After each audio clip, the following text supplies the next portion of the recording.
Hello everyone and welcome back to another tutorial from Finance for Beginners. In this video, I'm going to show you how you can add more assets onto the Aqua Wallet application.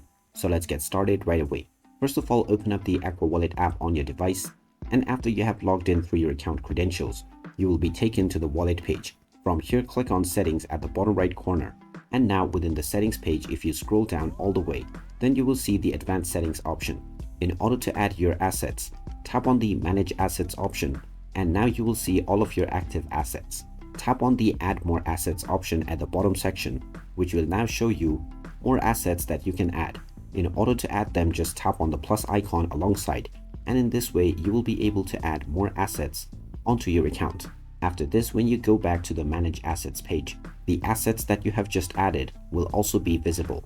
You can remove your assets at any time by tapping on the minus icon. So there you have it. That is how easy it is to add more assets onto your account on the Aqua Wallet app.